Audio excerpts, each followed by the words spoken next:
অল্প একটু সুখ পেতে, অল্প একটু আনন্দ পেতে, অল্প একটু আরাম পেতে, অল্প একটু স্বাচ্ছন্দ্য বোধ করতে আপনি আপনার লাইফ পার্টনারের উপরে বড় ধরনের আঘাত হানছেন।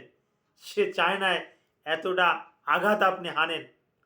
আপনি নিজেকে নিজে সিংহ পুরুষ দাবি করছিলেন, তখনও কিন্তু আপনি ভেজা বেড়াল। ওইটা দাবি করছিলেন আপনি সিলডেনাফিলের বলে, ওইটা দাবি করছিলেন আপনি ট্যাডেলাফিলের বলে, ওইটা দাবি করছিলেন আপনি বার্ডেলাফিলের বদলে। ওইটা এরকমের সেক্স স্টিমুলেটিং ড্রাগ, ভ্যাসোডাইলেটর ড্রাগ। এই ড্রাগ আপনি খেয়ে নিজেকে নিজে একটু বাহাদুরি দেখাচ্ছিলেন। নারী মহলে আপনি নিজেকে একটু ফুটিয়ে তুলেছেন যে আমি, হ্যাঁ, বড় মাপের একজন পুরুষ, আমি একজন সিংহ পুরুষ। আসলে আপনি কাপুরুষ, আপনি ভেজা বিড়াল। কেন বলছি এই কথা? এগুলো খেয়ে আজ আর এগুলোতে কাজ করছে না। এখন আপনার স্ত্রী আপনাকে পা দিয়ে লাথি দিয়ে ঘর থেকে বের করে দেয়। আপনার স্ত্রী আপনাকে ঝাঁটা দিয়ে বাইর করে দিয়ে দেয়। আপনার স্ত্রী, আপনি কাছে থাকেন এমতো অবস্থায় পরপুরুষ ঘরে নিয়ে এসে যৌন মেলামেশা করে, আপনি তাকাই তাকাই দেখেন, কিছু করার থাকে না। তো এই ওষুধ খেলেও আর কাজ করে না। এদের একটা ঔষধ আছে, একটা সার্জারি আছে, যে এই সার্জারিটাকে আমরা বলি পিনাইল ইমপ্ল্যান্ট। এই পিনাইল ইমপ্ল্যান্টের উপরে গুরুত্বপূর্ণ কিছু কথা বলবো। এই পিনাইল ইমপ্ল্যান্টের উপরে যদি গুরুত্বপূর্ণ বক্তব্যটা আপনি শোনেন, আপনার আর হতাশা থাকবে না।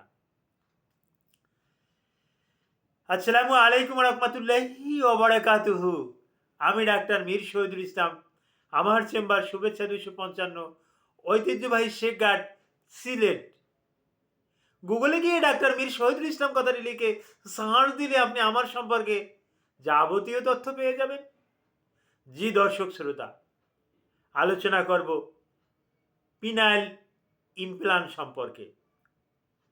পিনাইল বলতে আমরা পুরুষাঙ্গ বা প্যানিসকে বুঝে থাকি, লিঙ্গটাকে বুঝে থাকি। এটাকেই পিনাইল বলা হয়।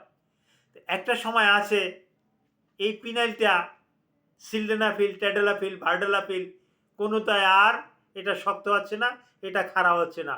আর এটা খাড়া না হলে তো আপনি এই পিনাইল তো আপনি ভ্যাজাইনাতে প্রবেশ করতে পারবেন না, আপনার স্ত্রীর জনিতে তো আপনি প্রবেশ করাতে পারবেন না, তখন তো আপনি লজ্জা পাবেনই।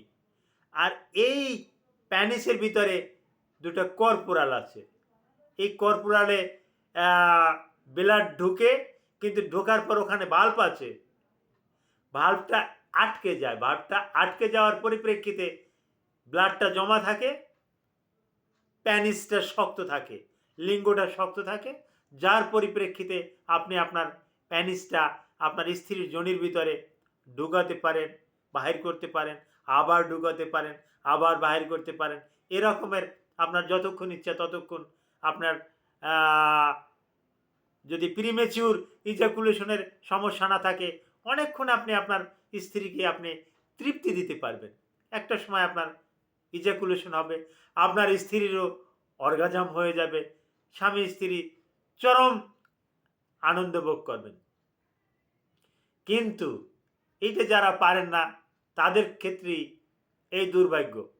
তাদের ক্ষেত্রে চিকিৎসা বিজ্ঞান সর্বশেষ আবিষ্কৃত পিনাইল ইমপ্লান্ট, এই পিনাইল ইমপ্লান্টটা প্যানিসের ভিতরে স্থাপন করা হয়। এটা সার্জারি ডাক্তাররা, সার্জনরা, বিশেষ করে ইউরোলজির সার্জন যারা আছেন, তারা এই কর্পোরালের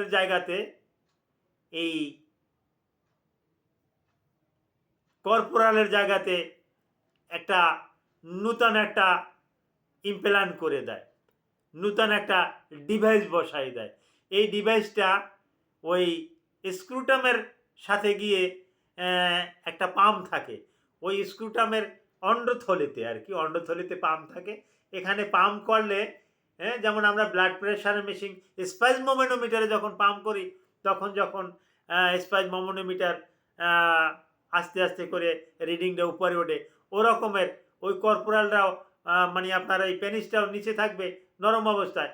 এটা একটা চাপ দিলে এতটুকু, দ্বিতীয় চাপ দিলে এতটুকু, তৃতীয় চাপ দিলে এতটুকু, চতুর্থ চাপ দিলে এইভাবে খারাপ হয়ে থাকবে, লৌহদণ্ডের মতন শক্ত হয়ে থাকবে প্যানিস। এই প্যানিস দিয়ে আপনি মেলামেশা করতে পারবেন, অনেকক্ষণ মেলামেশা করতে পারবেন, আপনি আরাম পাবেন, আপনি নিজে তৃপ্তি পাবেন, আপনার স্ত্রীকে তৃপ্তি দিতে পারবেন। এবং যখন আপনার ইজাকুলেশন হবে, আপনার ওয়াইফের যখন অর্গাজম হয়ে যাবে, তখন আপনি এই যে নিচে যে স্ক্রুটামে যে ভাল্ব আছে, স্ক্রুটামে যে ভাল্ব আছে, এই ভাল্বটা যদি আবার আপনি আগলা করে দেন, টিপে আগলা করে দেন, এই পেনিসটা আবার নিস্তেজ হয়ে যাবে, ছোট হয়ে যাবে, নরম হয়ে যাবে। তো ওই পিনাইল ইমপ্লান্ট সম্পর্কে আপনাদের যদি কোনো জানার থাকে, আমি আরও কিছু জানিয়ে দেব। Thank you all.